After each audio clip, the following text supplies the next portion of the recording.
اس کہانی کو مکمل ضرور سنیے گا۔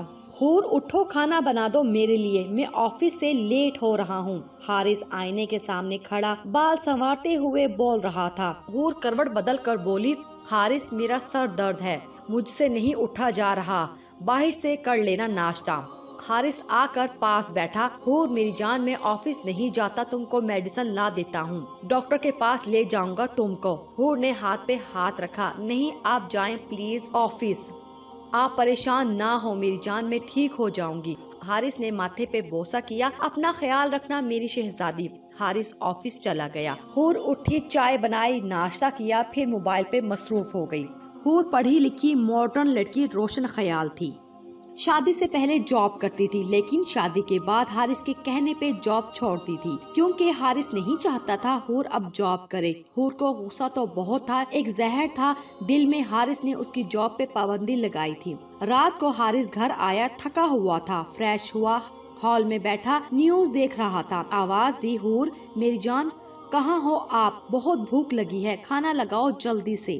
حور جلدی سے آئی، آپ آ گئے حارث، اچھا آپ ہاتھ دھو لیں، میں کھانا لگاتی ہوں۔ حارث ڈائننگ ٹیبل پہ بیٹھا، کھانا پلیٹ میں ڈالا، ابھی لقمہ ہی لگایا تھا کہ آنکھوں سے آنسو بہنے لگے۔ جلدی سے پانی کا گلاس اٹھایا، پانی پینے لگا۔ حارث ایک لقمہ روٹی کا لگاتا، پھر پانی کا گھونٹ بھر لیتا۔ حور سامنے بیٹھی ٹی وی دیکھ رہی تھی، کچھ نوالے لگائے، پھر کھانا اٹھا کر کچن میں رکھ دیا۔ حور کے پاس آ کر بیٹھ گیا۔ حور کیسی ہو اب آپ؟ حور مسکرائی، میری جان میں بالکل ٹھیک ہوں اب، آپ نے کھانا کھا بھی لیا؟ حارث پیار سے بولا، ہاں آج بس اتنی ہی بھوک تھی۔ کمرے میں جا کر سو گیا۔ صبح ہوئی، رات کا بھی کھانا نہیں کھایا تھا، آج پھر حور سو رہی تھی۔ حارث کو بہت غصہ آیا، پھر سوچا کہیں طبیعت ہی نہ خراب ہو۔ حور کو آواز دی، حور اٹھو یار، کیا ہو گیا ہے تم کو؟ حور نے آنکھ کھولی، یار بہت نیند آئی ہوئی ہے، مجھے پلیز سونے دو۔ حارث کے منہ میں کچھ الفاظ رہ گئے، حور بھوک لگی ہے مجھے۔ حور کی طرف دیکھا، سو رہی تھی۔ صبح صبح ایک ڈھابے پہ گیا، ناشتہ کر رہا تھا، سوچ میں گم تھا۔ آفس پہنچا، پریشان سا تھا، یار حور کو اچانک سے کیا ہو گیا ہے؟ ابھی شادی کو 3 ماہ ہوئے ہیں، پہلے تو ٹھیک تھی، اب لاپرواہی ہو گئی ہے، نہ جانے کیوں ایسا کر رہی ہے۔ حور فریش ہو کر ویڈیو کال پہ تھی، یار کیا پاگل انسان پلے پڑ گیا ہے میرے، نوکرانی بنا رکھا ہے مجھے، اس کے کپڑے سے اتنی بدبو آتی ہے، جناب نے ہر روز ڈریس چینج کرنا ہوتا ہے، یار ساحل جلدی کچھ کرو۔ ساحل وہ لڑکا تھا جس سے حور شادی سے پہلے محبت کرتی تھی اور شادی بھی اسی سے کرنا چاہتی تھی، لیکن حارث کا رشتہ آنے پہ ماں باپ نے حارث کو قبول کیا اور حور کی شادی حارث سے کروا دی۔ ساحل پیار سے بولا، میری جان فکر نہ کرو، اس سالے کو کچھ دن برداشت کر لو، پھر بس ہم شادی کر لیں گے، اس سے طلاق لے لینا، میں بس تھوڑی سی پریشانی میں ہوں ابھی، وہ ٹھیک ہو جائے تو بس پھر میں ہوں گا اور تم ہوں گی۔ اچھا سن، ذرا سا کیمرہ اپنے پورے جسم پہ گھما، ذرا دیکھوں تو کیسی ہے۔ حور مسکرائی، ارے تم بھی پاگل ہی ہو، کچھ دن تک میں امی کے گھر جا رہی ہوں، ملنے ضرور آنا مجھ سے۔ ساحل بہت خوش تھا، میری جان سچی تم آ رہی ہو امی کے گھر اپنی؟ سارا دن وہ فون پہ باتیں کرتے۔ دروازے پہ دستک ہوئی، حور نے جلدی سے موبائل بند کیا، اچھا بائے ساحل، لگتا ہے پاگل آ گیا ہے۔ موبائل بند کر کے سم نکال کر دوسری ڈال لی۔ حارث گھر آیا، حور کے ماتھے پہ بوسہ کیا، ہو گئی نیند پوری میری پاگل کی؟ حور مسکرائی، پتہ نہیں جان کیوں اتنی نیند آتی ہے مجھے، پتہ نہیں کیا ہو گیا ہے مجھے۔ حارث بہت خوش تھا، آج حور کو باہوں میں اٹھایا، حور جانتی ہو میں کیوں اتنا خوش ہوں؟ حور نے انکار میں سر ہلایا، نہیں جان بتائیں۔ حور میری پروموشن ہو گئی ہے، اب کمپنی کی طرف سے مجھے نیا گھر ملے گا، گاڑی ملے گی۔ حور ہلکا سا مسکرائی، مبارک ہو میری جان۔ حارث گھٹنے کے بل بیٹھا، پاکٹ سے ایک ڈبیا نکالی، گولڈ رنگ تھی، حور کو پہنا کر بولا، حور بہت پیار کرتا ہوں تم سے میری جان، میں جانتا ہوں میں تمہارے جیسا خوبصورت نہیں ہوں، بہت امیر بھی نہیں ہوں، لیکن میری جان وعدہ کرتا ہوں اپنی سانسوں کا صدقہ دے کر بھی تمہارا خیال رکھوں گا، خوش رکھوں گا تم کو، تمہاری ایک آواز پہ ستارے توڑ لاؤں گا۔ پھر ایموشنل ہوا تھوڑا سا، حور کی گود میں سر رکھا، بچوں کی طرح روتے ہوئے بولا، حور تم جانتی ہو نا مجھے ماں باپ کا پیار نہیں ملا، امی ابو کے جانے کے بعد چاچا چاچی نے پالا، لیکن تمہارے ساتھ اب جینا چاہتا ہوں، تمہارے ساتھ زندگی کے حسین پل انجوائے کرنا چاہتا ہوں۔ پھر حور کا ہاتھ تھاما، بہت بھوک لگی ہے، حور کیا بنایا ہے آج کھانے میں؟ حور بات بدلنے لگی، ارے میرے حارث میں نے تو سوچا تھا آج باہر جائیں گے ڈنر کرنے، اس لیے میں نے کچھ بنایا ہی نہیں۔ آج کے دن حارث اداس نہیں ہونا چاہتا تھا، کہنے لگا اچھا جلدی سے تیار ہو جاؤ، پھر آج باہر ڈنر کریں گے۔ ڈنر سے واپس آئے بہت خوش تھا حارث، حور کے بازو پہ سر رکھ کر سو گیا۔ صبح پھر وہی روز کی بات، حور سو رہی تھی۔ آج حارث نے نہیں جگایا تھا حور کو، خاموشی سے آفس چلا گیا۔ معمول کی بات ہو گئی تھی۔ اب حارث ناشتہ باہر ہی کرتا تھا۔ وہ صبح اٹھتا اور تیار ہو کر چلا جاتا۔ حور اٹھتی، اپنے عاشق سے عشق کرانے لگتی۔ ارے یار کیا گھر ملا ہے کمینے کو، کہتا ہے تنخواہ بھی بڑھ گئی ہے۔ ساحل آرام سے بولا سالے سے پیسے نکلواتی رہا کرو، کل کو ہمارے کام آئیں گے۔ سمجھ رہی ہو نا میں کیا کہہ رہا ہوں؟ حور پیار سے بولی میرے جسم و جان کے مالک میرے ساحل، میں سب سمجھ رہی ہوں، تم اس بات کی فکر نہ کرو، بس تم پلان بناؤ اس سے جان چھڑانی کیسے ہے۔ ساحل دھیمے سے بولا حور ایسا کر مجھے 30,000 روپے بھیج۔ حور بولی ابھی؟ ساحل چلاتے ہوئے بولا نہیں کل۔ ابھی چاہیے یار، مجھے ضرورت ہے، اور ہاں اپنی مست سی تصاویر بھی بھیج دو کچھ۔ حور پیار سے آئی لو یو میرے ساحل، یار بس مجھے اپنے پاس لے جاؤ، دم گھٹتا ہے میرا اس شخص کے ساتھ، پلیز مجھے لے جاؤ اس سے دور کہیں۔ ساحل نے تسلی دی میری جان بس تھوڑا سا صبر کرو، لے جاؤں گا تم کو۔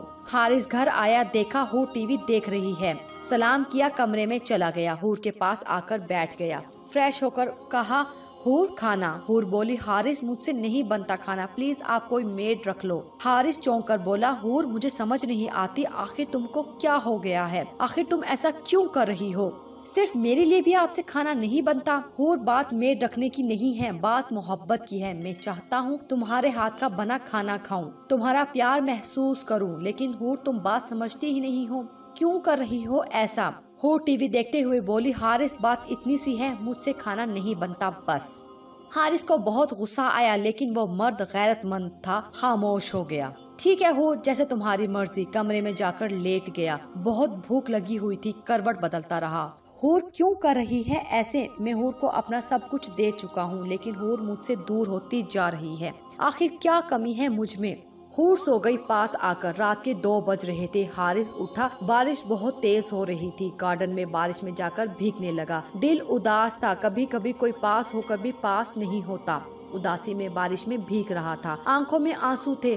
حور کیوں دور ہو رہی ہے مجھ سے؟ صبح آفس چلا گیا، آج حور کی طبیعت خراب تھی، کچھ اس کو بہت وامٹنگ ہو رہی تھی، ہسپتال گئی، پتا چلا وہ حاملہ تھی، خوش بھی تھی لیکن اداس بھی۔ گھر آ کر ساحل کو فون کیا، بات کرنے لگی ساحل سے۔ ساحل نے محسوس کیا آج حور کی طبیعت کچھ خراب سی ہے، آواز بدلی ہے۔ ساحل پوچھنے لگا حور ٹھیک تو ہو نا؟ حور بولی ساحل میں ماں بننے والی ہوں۔ ساحل نے جب یہ سنا تو غصے سے چلانے لگا، اس بات کا حارث کو پتا ہے؟ حور اداسی میں بولی نہیں یار، ابھی اس پاگل کو نہیں بتایا، میں بہت تنگ ہوں اس سے، اگر بچہ ہو گیا تو میں سولی چڑھ جاؤں گی۔ ساحل بولا حور میری جان تم ابورشن کروا دو، اس کمینے کو خبر بھی نہ ہوگی۔ حور ڈر گئی، ساحل تم ساتھ تو نبھاؤ گے نا میرا؟ ساحل مسکرانے لگا میری جان، ساحل تمہارے لیے اپنی جان بھی دے سکتا ہے، تم کل ہی جاؤ اور ابورشن کروا کر آؤ۔ حور دوسرے دن ہسپتال گئی، ابورشن کروا لیا۔ حارث ان دنوں لیٹ گھر آتا تھا آفس سے، حور سے بھی بات نہ ہوتی تھی، جب گھر آتا تو حور سوئی ہوتی تھی۔ آج گھر آیا، حور سو رہی تھی، بہت پیاری لگ رہی تھی حور۔ حور کے ماتھے پہ بوسہ کیا، حور میری جان تمہارا حارث تمہارے سینے سے لگ کر اپنے درد سنانا چاہتا ہے، لیکن تم کو میری محبت سمجھ نہیں پا رہی، کل میں اپنا گھر آپ کے نام کروا دوں گا، میں آپ کو اپنے اور بھی قریب لے آؤں گا۔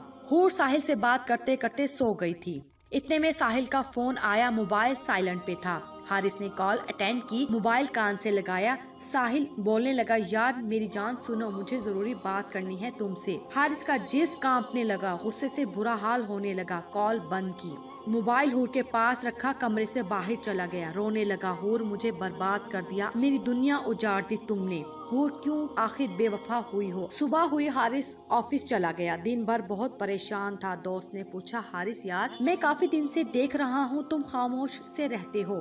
حارث نے اپنے دوست کو سب بتا دیا، یار حور کسی لڑکی سے بات کرتی ہے، اس لیے مجھ سے دور رہتی ہے، میرا دل چاہتا ہے میں خودکشی کر لوں۔ دوست نے سمجھایا حارث دیکھ نیت تمہاری اللہ جانتا ہے، خودکشی کرنے کی کوئی ضرورت نہیں ہے، حور سے بات کرو، وہ سمجھتی ہے تو ٹھیک ورنہ طلاق دے دو۔